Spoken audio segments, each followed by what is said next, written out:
So I was married for 20 years. I like that. And then it was over. And then I became single.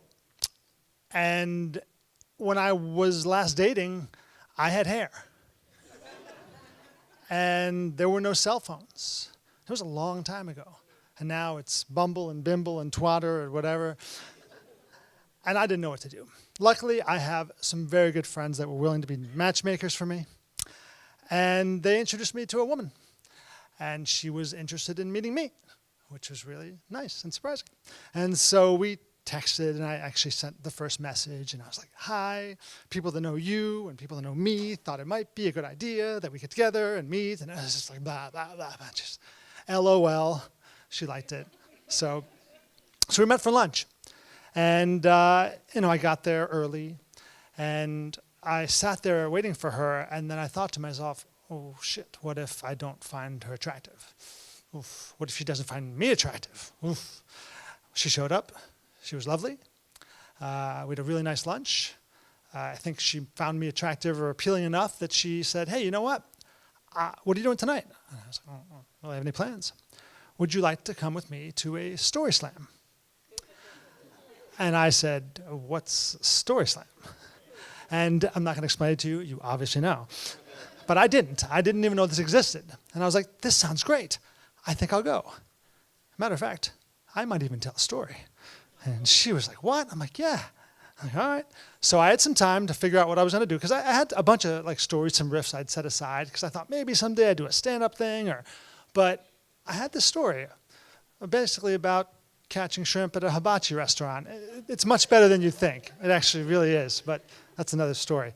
Anyway, so I had this time, and I was supposed to visit my grandmother that afternoon, so I went down and visited her. And one thing you don't realize getting divorced is that it really affects everyone in your world in ways you don't anticipate. And when I told her that I was on a date, she was so happy, happier than I was, actually, which was nice. But anyway, so I told her about the StorySlam thing, and I have this story. Can I try it out on you? And she let me try it out, and she gave me a critical critique. I was expecting, it was great. She said, no, you got to. All right. So got my story ready. Had to be here. Actually, it was this location, this stage.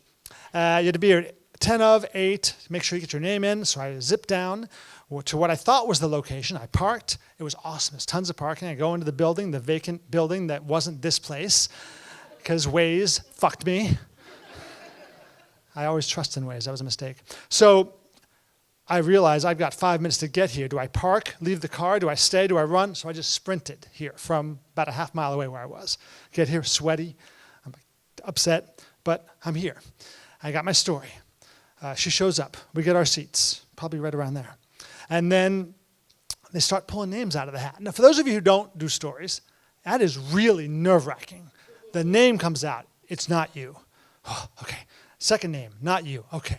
My heart is racing every other, And then intermission comes. I haven't been picked. Now the new panic starts. What if I don't get picked? All right. I prepared this story, and this night was supposed to be, I was supposed to be this. But I haven't gotten picked yet. So now I'm going to not get picked? Well, that would suck. All right. 6th story, not me. 7th story.